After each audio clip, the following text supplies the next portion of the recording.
పార్టీలో సమస్యలు చక్కదిద్దాకే రెండో దశ ప్రజాయాత్రకు శ్రీకారం చుట్టాలని తెలుగుదేశం అధినేత చంద్రబాబు భావిస్తున్నారు. నేతల ఆధిపత్య పోరుకు తెరదించడం సహా అన్ని స్థానాలకు పార్టీ బాధ్యులను నియమించిన తర్వాతే పాదయాత్ర చేయని జిల్లాలో బస్సు యాత్ర చేపట్టాలని బాబు నిర్ణయించారు.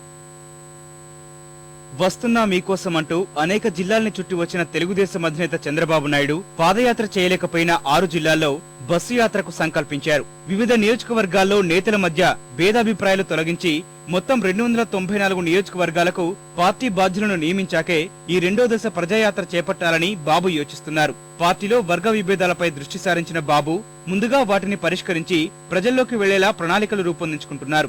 ఇటీవలే నియోజకవర్గాల స్థాయిలో కొన్ని చోట్ల నేతలు వేర్వేరుగా మినీ మహానాడులు నిర్వహించుకుని ఆధిపత్యం చాటుకునేందుకు యత్నించారు. కొన్ని చోట్ల బహుళ నాయకత్వాల కారణంగా తీవ్ర పోటీ నెలకొన్న పర్యవేక్షక పదవులను తక్షణమే భర్తీ చేయాలని బాబు నిర్ణయించారు.